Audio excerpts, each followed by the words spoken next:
Have you ever been in a relationship that completely broke you? The kind that makes you lose yourself, your confidence, your happiness? Well, I did. All because I dated the wrong guy. I'm here to tell you about my experience, how I developed low self esteem, and how I conquered it at the end of the day. Hi, everybody. Welcome to my YouTube channel. Thank you for coming back again to listen to my story and, most importantly, my point of view. If you're struggling with self-worth or you're in a toxic relationship right now, stick around to the end of the video. I'll tell you about the lessons I learned and how you can avoid these mistakes.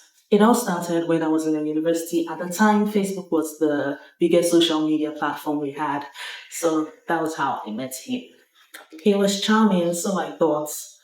He shared the story with me how his parents had separated, how his father had remarried and his stepmom was maltreating him, how he had a certain health issue. My heart softened and I really wanted to be there for him. And so we became friends, and then later on, we became more than friends. We started dating. Ladies, I would like to say this. Please and please and please.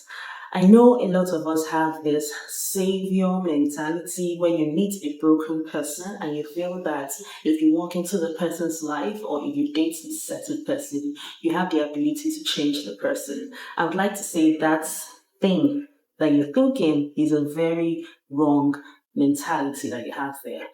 There's this analysis or an example I would like to give. If you see someone drowning, you wouldn't want to go in front of the person to save the person, because if the person should lay hold of you, that person can drag you down because they're struggling to survive. So what people would normally do, if you know how to swim and you see someone drowning, you would go behind that person and push the person to shore. So it's better sometimes, it's just better to be friends with certain type of people from afar, advise them from afar, not necessarily date them. So at first, when we started dating, everything seemed fine. I felt special. I felt needed.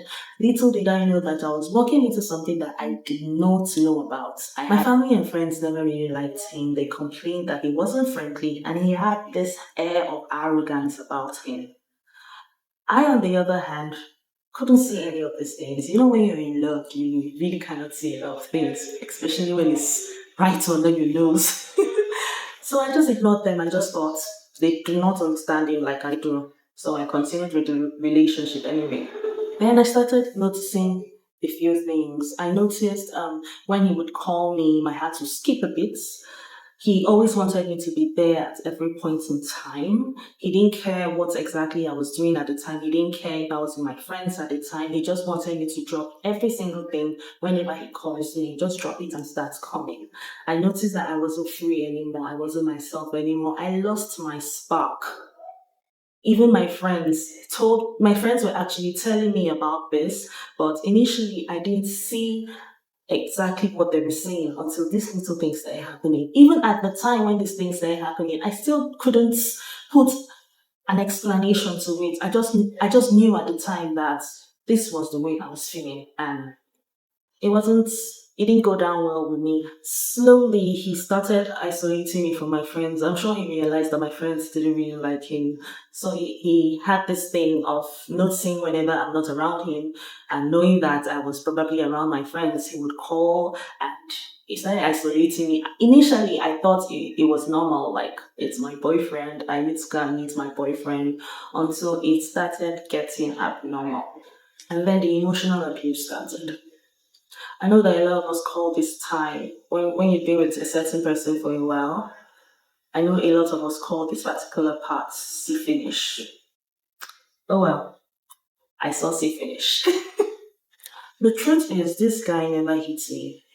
He didn't beat me. I didn't understand what it was at the time, but now I see it clearly.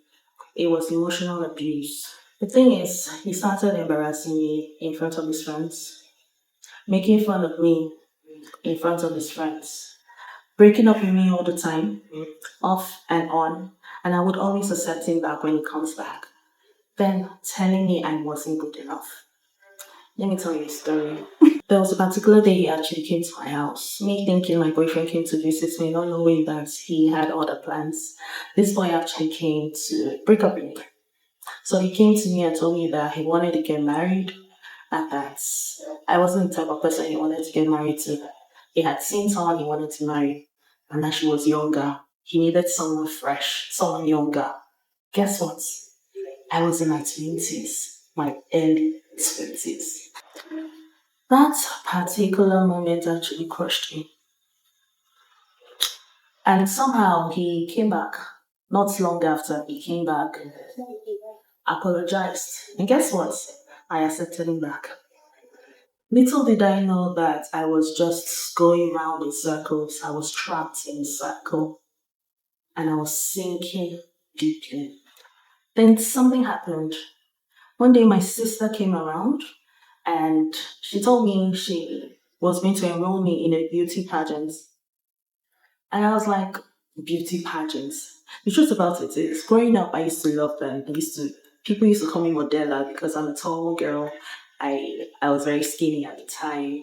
And she said I had everything it took for me to win that beauty pageant. So, yeah, she enrolled me. I went in there not knowing what to expect. But that journey changed my life forever, and I am forever grateful. It was a 2 weeks beauty camp. And the truth about it is, I was taught in that beauty camp how to carry myself. I was taught self worth, confidence, how to act like a queen, eat like a queen, walk like a queen. It was exciting. It was like the best 2 weeks of my life that time. I couldn't even believe it. Like, that camp made me feel like myself again. I started to remember who I was. I didn't win the pageantry, but I won myself. Thank God for that.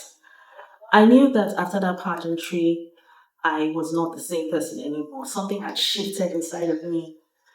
And when he saw me, he knew something had changed because he just told me, there's something about you. And I was like, thank God you know. I knew I had to end the relationship. I knew I had to leave that toxic relationship for myself.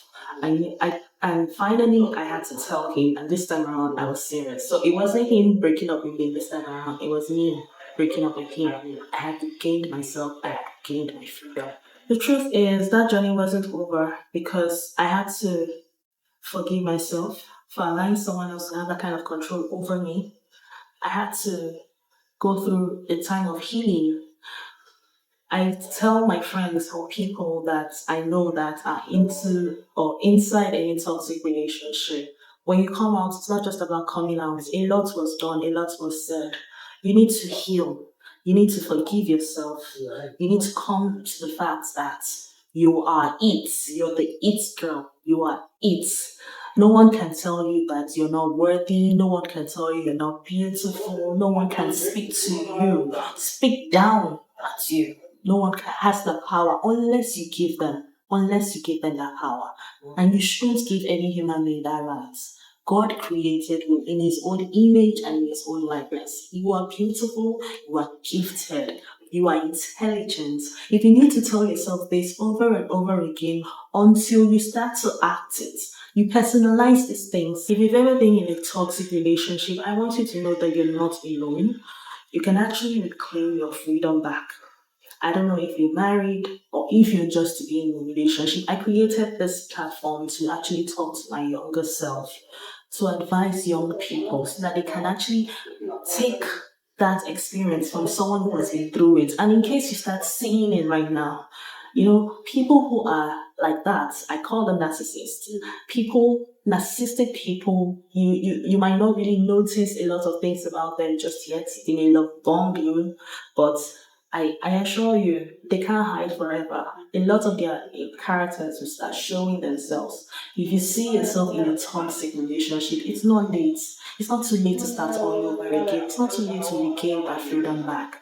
Someone cannot always clamp down on you and control you like a puppet.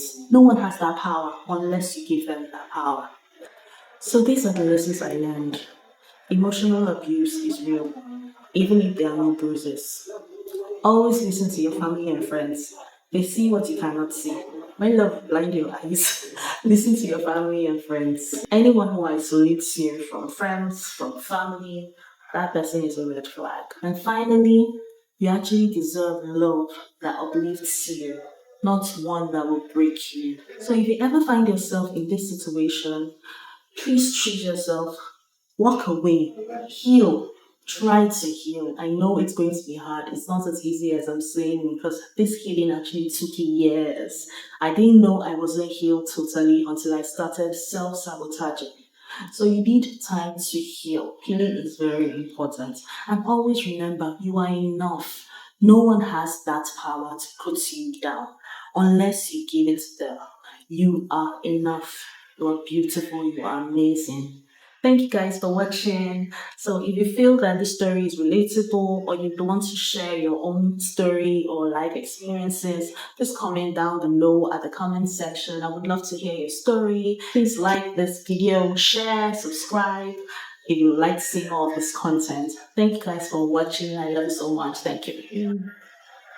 Bye.